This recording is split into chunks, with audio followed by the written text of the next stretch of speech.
What up, people? What's up? What's up? As you all know, I just celebrated my birthday on Monday, and I was thinking, what is the most important lesson I've learned all my life? And I found out that this is it. Well, I didn't find out. Well, I knew this was the most important lesson the moment it happened. So this was after a day. I forgot which day it was because I didn't make this video immediately. It's taking like a few weeks, and then I'm just making it now. Anyway, this was after a day we prayed, and we prayed for like an hour. It was at midnight, we just prayed, and everybody else went to sleep. I stayed here on this piano right here. This is where the magic happens. And I kept worshiping, and well, not magic, well, I kept worshiping, and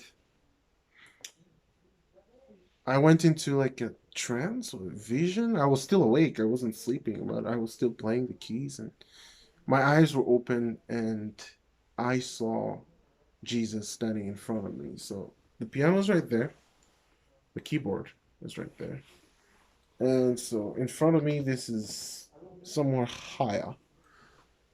And I was like, wow, how long have you been standing there?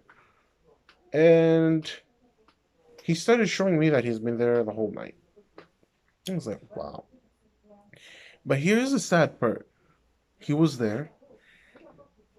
None of us realized he was there.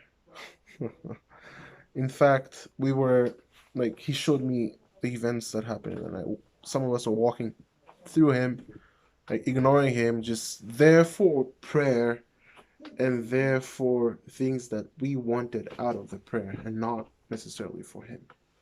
I was like, oh wow, this is interesting.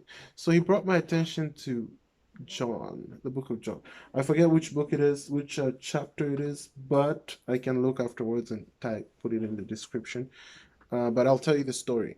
This is right after Jesus multiplies bread for 4,000 people, 5,000 people. I'm not sure. I have to put the description put it in the description so that you guys know what I'm talking about.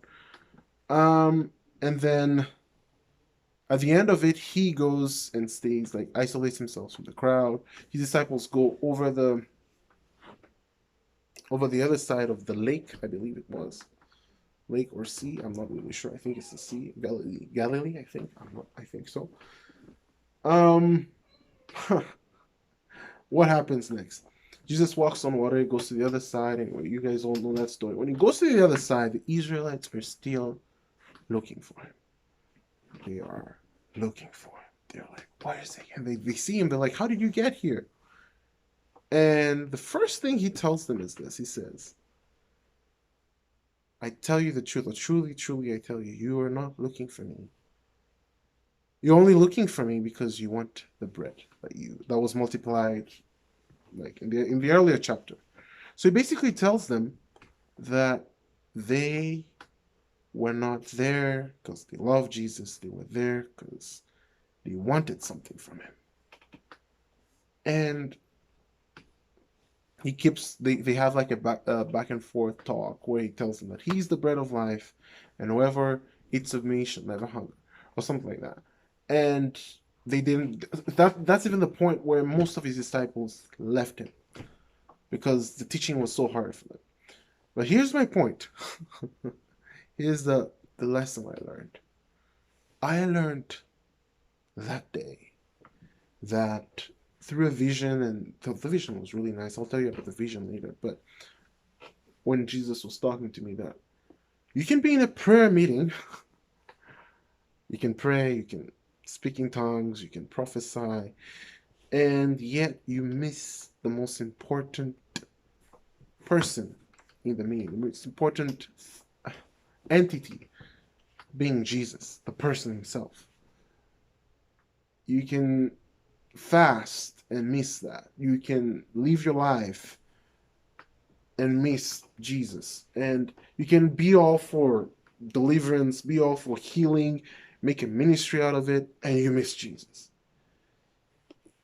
See, what Jesus told them was this. He said, "You're not here for me. You're here for the bread." That was multiplied for you guys. So I was like, oh, this is interesting when because I heard that from Jesus himself saying that when you come to pray, you know what Matthew, I think it's Matthew chapter 6. I think the last verses say, "Seek ye first the kingdom of God and his righteousness, and all these things shall be added unto you." The kingdom of God and his righteousness. They are a person, and that person's name is Jesus. And this might sound shallow and not deep at all, but you will understand when you see him. You get it because you'll be like, here we are. We're praying and praying and praying, and here he is standing, and no one's asking him, "Lord, what do you want?" or "Lord, how are you doing?"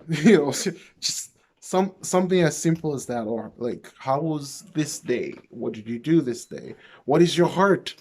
Like, no, we can't. We just, it's like, hold on, I gotta show you what we do.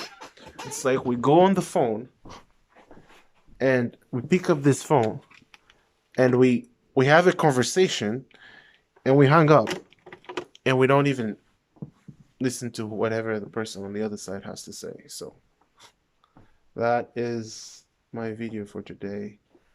I think I'll stop there. So seek Jesus, even in prayer, even in worship. If you're praying, if you're worshiping and you're not seeking Jesus, just don't even pray. I don't think so. Seek Jesus. Seek him more than you want what you want. Don't use him as, "I want Jesus because of this." Yes, he'll bring all those things to you because obviously he's a good God.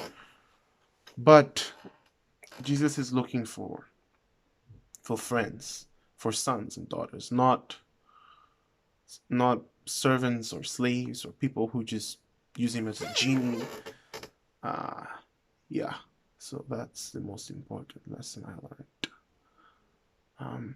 I'll continue like a part 2 of this video later on, but I think I should just stop there and say seek Jesus. That's the most important lesson. All right, God bless. Remember to like, subscribe, and yeah. Oh, yeah. And peace if you want.